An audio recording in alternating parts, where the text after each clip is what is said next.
Welcome to East by West Farms. Here we grow what we eat and eat what we grow. In this video, I'm going to show you what's still growing in the greenhouse at the end of March.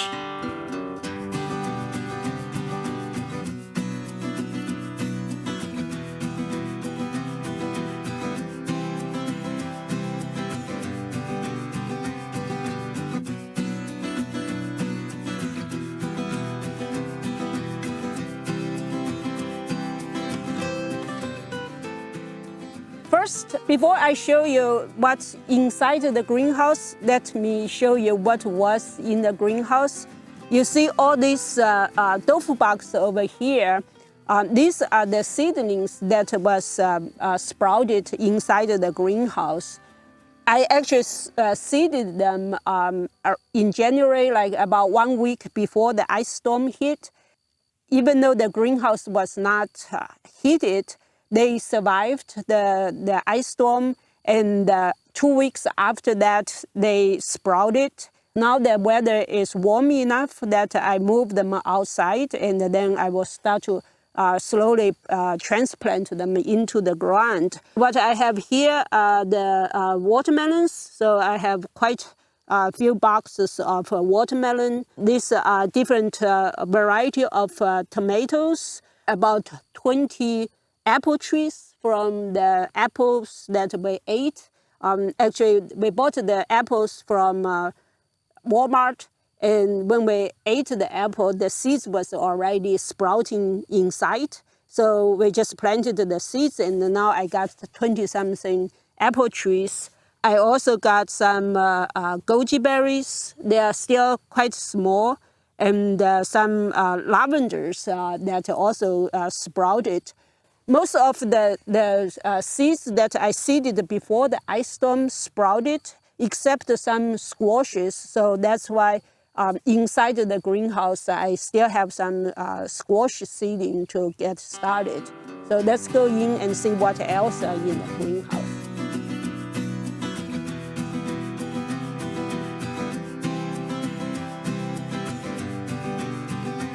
If you have watched our previous videos, you know that the first thing after I set up the greenhouse is I built this alternate sunken bed and raised bed using the native soil over here.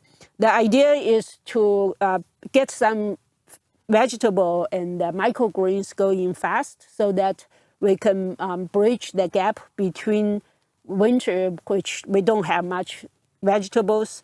Around this time, the vegetable outside is still coming and we can not harvest a whole lot. But over here, you can see that it's very lush green. The lettuce over here has been growing very strong, and we have been harvesting them for cooking. Here I have the fava beans. We're going to get some fava beans very soon. They are doing very well. I have some mustard green, some radish. At daytime, it gets hot over here, so I have the window and the door open. I don't see much, a whole lot of heat stress over here. At the meantime, I also planted this Florentinian tomato over here. The reason is that this is a big tomato that require longer time than the cherry tomato. And in Texas, we have a short spring, so usually they don't do well over here.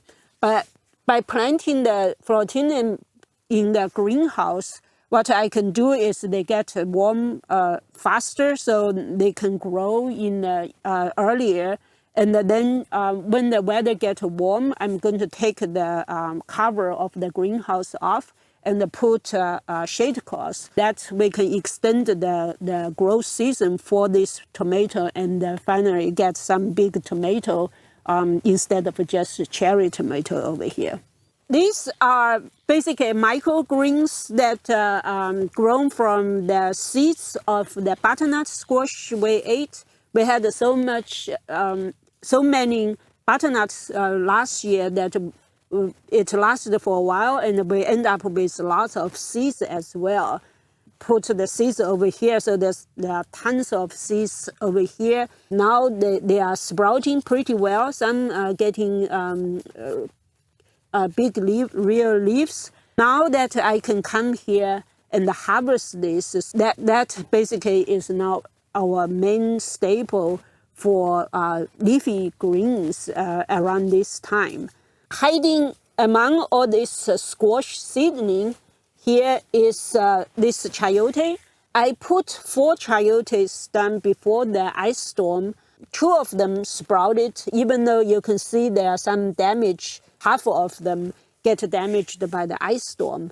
But they did root, and now they already showed out these big leaves and the tips. The chayote is a tropical plant, and they like hot weather, and it's a crawling vine also. In a month or so, this will crawl up, and I will set a trellis so that I will use the vine as a green canopy to provide shade for the tomatoes. We basically use the chayote vine as a shade cloth to provide shade for these plants. These over here are the squash for eventually will be transplanted outside. I seeded some squashes before the ice storm, and after the ice storm, I didn't know whether they will sprout or not, and I didn't want to risk to wait for 2 weeks to see if they sprouted or not. So I went ahead and reseeded most of the squashes. Fortunately, those squashes sprouted, and this squash also sprouted. So a few squash that didn't sprout before, like the calabash squash and also the rufa squash and some spaghetti squash and some cantaloupes, they are all sprouted. So I'm pretty happy that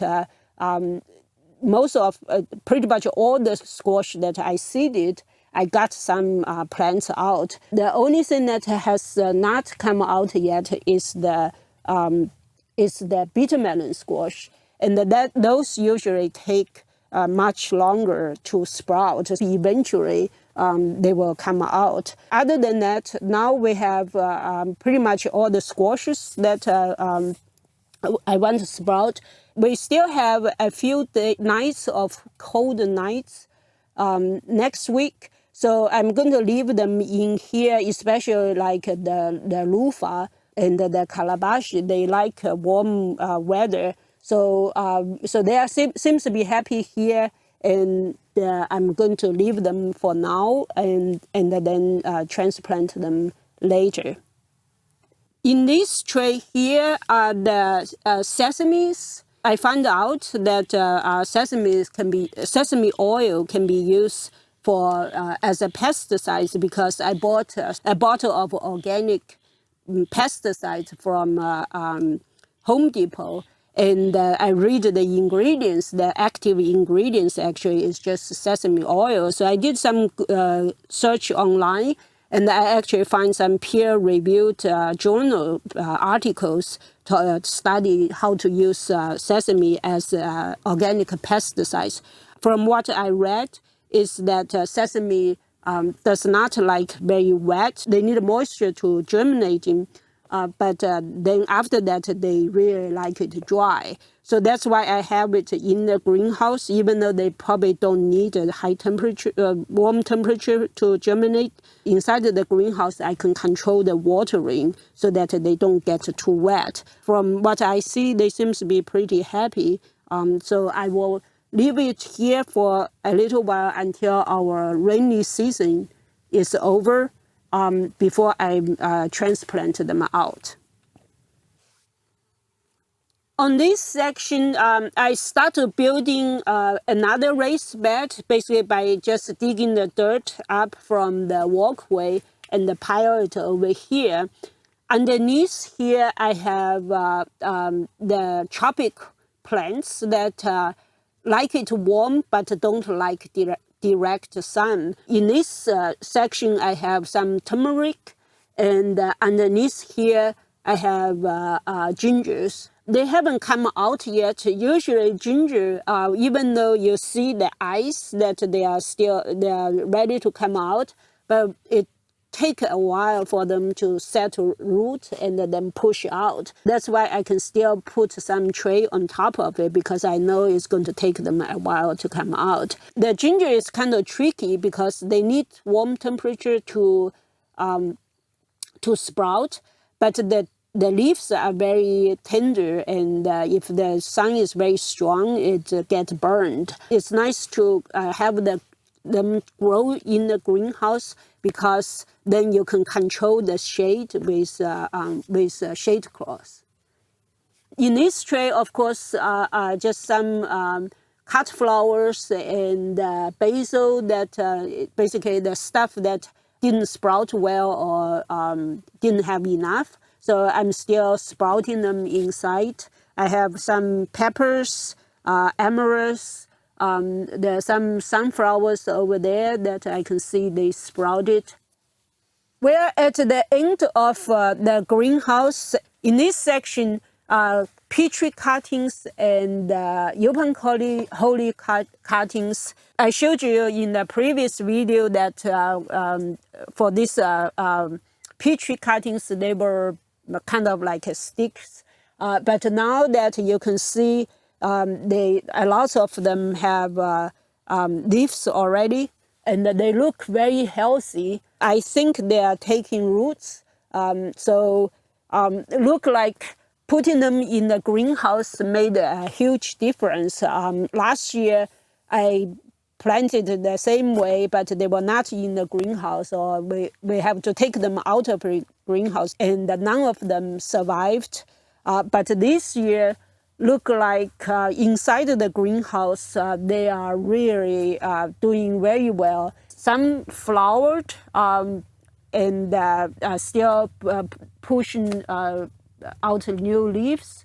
And we probably have, I don't know, 50 plants over here have leaves that and they look very healthy. Look like we're going to have around 50 Petris around here, and that's great. It's almost costs nothing. They all come from we pruned our Petri at home, and we end up with 50 or so Petri that we can put all over farm over here. My dream is to have a farm that full of peaches, and imagine in spring how beautiful that would be.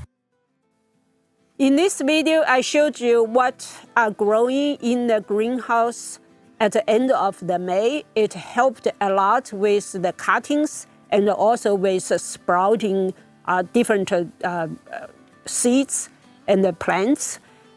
I would say that I'm pretty happy how the results turned out with this cheap greenhouse, and with the retrofitting we did. It stands against the wind pretty well. Last week we had some very strong storm, and with winds gusts up to like 50, 60 miles per hour.